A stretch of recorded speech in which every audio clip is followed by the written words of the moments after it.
नमस्कार मेरे स्वास्थ्य के सहयात्रियों। कई बार आपको एंजियोग्राफी के बाद ये सलाह दी जाती है कि आपको 3 स्टेंट पड़ेंगे या 4 स्टेंट डलेंगे या 5 स्टेंट डलेंगे या आप बाईपास सर्जरी के लिए जा सकते हैं। इस तरह की चॉइस दी जाती है। तो मल्टीपल स्टेंटिंग या बाईपास सर्जरी, इसके विषय में चुनाव करने से पहले कुछ बातें आपको जानना जरूरी है। आइए जानते हैं इसके बारे में।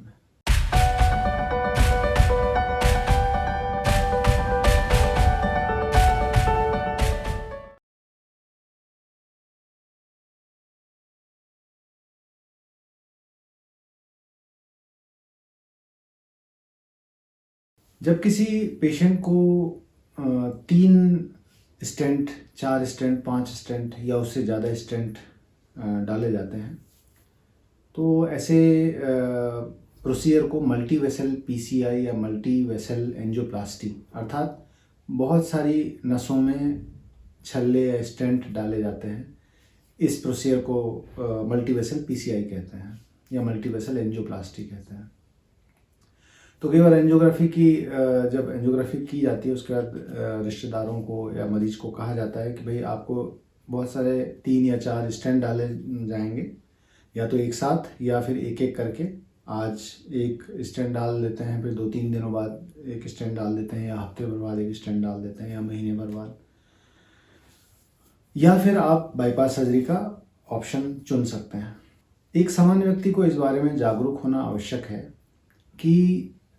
एंजियोप्लास्टी या स्टेंट डलवाने का ऑप्शन सामान्यतः ज़्यादा आकर्षक, ज़्यादा अट्रैक्टिव लगता है, क्योंकि आप ऑपरेशन से बच जाते हैं, आप किसी तरह की चीरफाड़, किसी तरह का दर्द, इन सब चीज़ों से बच जाते हैं। और एक सामान्य अवधारणा है, एक सामान्य कॉन्सेप्ट होता है कि एंजियोप्लास्टी अगर हम करवा रहे हैं तो वो कम रिस्की है, बाईपास सर्जरी में रिस्क ज़्यादा है।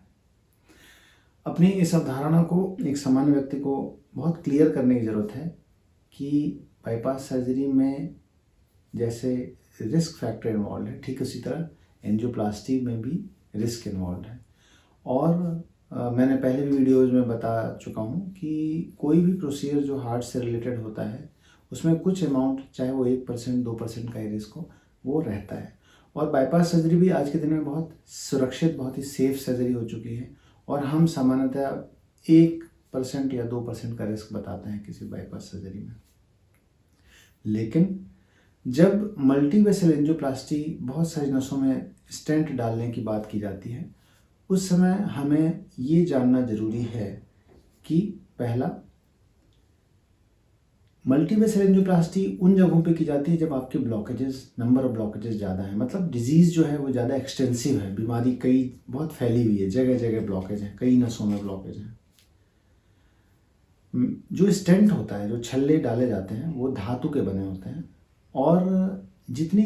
इनकी संख्या बढ़ती जाती है, मतलब हम 1 की बजाय 2 स्टेंट, 2 की बजाय 3 स्टेंट, जितने नंबर ऑफ स्टेंट बढ़ते जाते हैं, हमारे नसों में जो ये स्टेंट डाला जाता है, ये स्टेंट चूँकि फॉरेन बॉडी है, बाहर के तत्व हैं, तो हमारे शरीर में ऐसी टेंडेंसी होती है कि ब्लड सर्कुलेशन में कोई भी फॉरेन एलिमेंट आता है तो उसमें क्लॉटिंग होने की टेंडेंसी होती है। तो इन स्टेंट में भी थक्का जमने की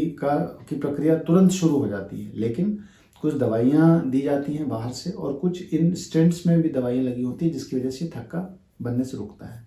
पर जब बहुत सारे स्टेंट डाले जाते हैं, 2, 3, 4, 5 स्टेंट डाले जाते हैं, तो इन स्टेंट्स की संख्या बहुत ज़्यादा होने की वजह से नंबर 1, इनमें क्लॉटिंग होने की, इन स्टेंट्स के दोबारा बंद हो जाने की संभावना 1 या 2 स्टेंट वाले मरीजों से ज़्यादा होती है। और हमने बहुत कॉमनली देखा है कि जिन मरीजों को 4 स्टेंट, 5 स्टेंट डले होते हैं, बहुत कॉमनली 6 महीने, साल भर, 2 साल या कुछ सालों के बाद ये स्टेंट बंद हो जाते हैं। ड्रग इल्यूटिंग स्टेंट होने की वजह से, अर्थात इन स्टेंट्स में कुछ दवा लगा होता है जिसकी वजह से जिन नसों में ये स्टेंट डाले जाते हैं वो नसें ज़्यादा कड़क हो जाती हैं, और इन नसों में जब हम बाद में बाईपास सर्जरी करते हैं तो इन नसों की क्वालिटी उतनी अच्छी नहीं होती जितनी बिना स्टेंट डली हुई नसों की होती है। सामान्यतः स्टेंट डलने के बाद अगर मरीज को दोबारा से कोई समस्या होती है तो हार्ट की पंपिंग और कमज़ोर हो जाती है। तो स्टेंट डलने के बाद जब इन स्टेंट्स में ब्लॉकेज होते हैं, उसके बाद जब मरीज़ बाईपास सर्जरी के लिए जाता है तो मरीज़ के हार्ट की पंपिंग और डाउन हो चुकी होती है। मरीज़ के बाईपास सर्जरी से जो आउटकम है, जो परिणाम है, वो उतना अच्छा नहीं होता जितना पहली दफ़ा बिना स्टेंटिंग के बाईपास सर्जरी करवा देने से होता है। और जैसा कि मैंने पुराने वीडियोज़ में भी बताया हुआ है, स्टेंट चाहे वो एक स्टेंट डला हो चाहे मल्टीपल स्टेंट्स डले हुए हैं, स्टेंट डले हुए मरीजों को सामान्यतया दवाइयों की संख्या इन जनरल हमारा ऑब्जर्वेशन है कि ज़्यादा दवाइयाँ खानी पड़ती हैं as compare to bypass surgery के मरीजों को, जिनको कि एक खून पतला करने की दवा और कोलेस्ट्रॉल कम करने की दवा जो होती है उसका एक कॉम्बिनेशन दिया जाता है जो उसको लाइफ लॉन्ग खानी होती है। बाकी दवाइयाँ अगर वो ब्लड प्रेशर या शुगर का मरीज नहीं है तो बाकी दवाइयाँ बंद हो जाती हैं। जिन मरीजों को शुगर की प्रॉब्लम है, डायबिटीज़ है और जिन मरीजों में हार्ट की पंपिंग क्षमता कमज़ोर है, ऐसे मरीजों में भी ऐसा देखा गया है कि स्टेंट जब मल्टीपल स्टेंट डाले जाते हैं, छल्ले ज़्यादा मात्रा में डाले जाते हैं, तो ऐसे मरीजों के उन छल्लों के, उन स्टेंट्स के ऑक्लूड हो जाने की, बंद होने की संभावना एक सामान्य व्यक्ति के मुकाबले ज़्यादा होती है। और ऐसे मरीजों में छल्ले डलवाने, स्टेंट्स, मल्टीपल स्टेंटिंग के बजाय बाईपास सर्जरी का ऑप्शन ज़्यादा बेहतर होता है। हमारे क्लिनिकल अनुभव में, हमारे डे टू डे प्रैक्टिस में हम ये बहुत कॉमनली देखते हैं कि पेशेंट कई बार ऑपरेशन के भय से स्टेंट्स डलवा तो लेते हैं, लेकिन उस स्टेंट्स के डलवाने के बाद कई बार इन स्टेंट्स के बंद हो जाने की वजह से या उन स्टेंट्स के प्रॉपर काम ना करने की वजह से बहुत तरह की परेशानियां झेलते हैं। इसलिए मेरी आपसे एक सलाह है कि जब भी आपको मल्टीपल पीसीआई या मल्टीपल स्टेंटिंग का ऑप्शन दिया जाता है, स्पेशली अगर 2 से ज़्यादा स्टेंट्स डालने का ऑप्शन दिया जाता है, तो निश्चित रूप से आप, जैसे मैंने पुराने वीडियोज़ में भी बताया हुआ है कि एक सेकंड ओपिनियन या थर्ड ओपिनियन ज़रूर से लें और उसके बाद ही सर्जरी या मल्टीवेसल पीसीआई के लिए जाना है, उस विषय में निर्णय लें। और अगर आपको फिजिशियन, कार्डियोलॉजिस्ट या आपके फैमिली फिजिशियन या सर्जन आपको एडवाइस करते हैं कि बाईपास सर्जरी इसमें बेहतर चॉइस है, आप बिना किसी संकोच के, बिना किसी डर के बाईपास सर्जरी का ऑप्शन चुनिए। हज़ारों लाखों सर्जरियाँ, बाईपास सर्जरी होती हैं पूरे विश्व में रोज़ाना और मरीज बहुत अच्छा जीवन व्यतीत करते हैं उसके बाद। इसलिए केवल ऑपरेशन के भय से और हम एक गलत निर्णय लें और उसके बाद उसके खामियाजा भुगतें, उसके परेशान हों और अंततः घूम फिर के हमें फिर बाईपास सर्जरी के लिए मजबूरी में जाना पड़े, जबकि परिणाम उतने अच्छे नहीं होंगे। इस वजह से आज के वीडियो में मैंने जो आपको बताया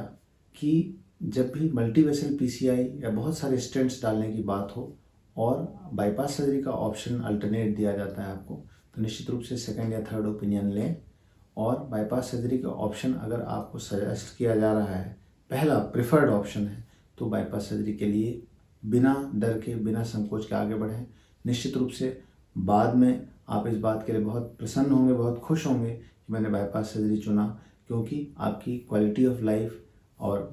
दवाइयों की संख्या काफ़ी कम होगी, क्वालिटी ऑफ लाइफ बहुत अच्छा होगा और लॉन्ग लास्टिंग इसके रिजल्ट्स होंगे। कई बार ब्लॉकेज बहुत लंबा होने की वजह से या ब्लॉकेज में कैल्शियम ज़्यादा होने की वजह से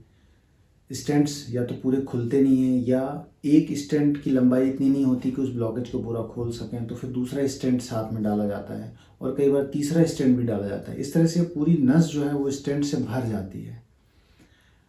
हमारा अनुभव ऐसा है कि इस तरह जब कैल्शियम की मात्रा बहुत ज़्यादा होती है तब, या स्टेंट्स की मात्रा बहुत ज़्यादा हो जाती है तब, ऐसी स्थिति में ये स्टेंट्स प्रॉपर प्लेस नहीं हो पाते कई बार और स्टेंट जल्दी बंद हो जाते हैं। तो ये पूरी एक्सरसाइज जो है, ये पूरा जो एफर्ट है वो पूरा वेस्ट हो जाता है अगर इतने स्टेंट डालने के बाद भी स्टेंट बंद हो गए। तो आपका खर्चा भी हुआ, आपका रेडिएशन का एक्सपोजर भी हुआ, आपने इतनी परेशानी भी झेली और फाइनल आउटकम भी अच्छा नहीं रहा। तो ऐसी स्थिति में भी अगर कैल्शियम की मात्रा बहुत ज़्यादा है या डॉक्टर आपसे कह रहे हैं कि भाई इसमें एंजियोप्लास्टी हो सकती है, नहीं हो सकती, या स्टेंट ज़्यादा पड़ेंगे और बाईपास सर्जरी का ऑप्शन इसमें बेहतर ऑप्शन है, आपको बाईपास सर्जरी का चुनाव करना चाहिए।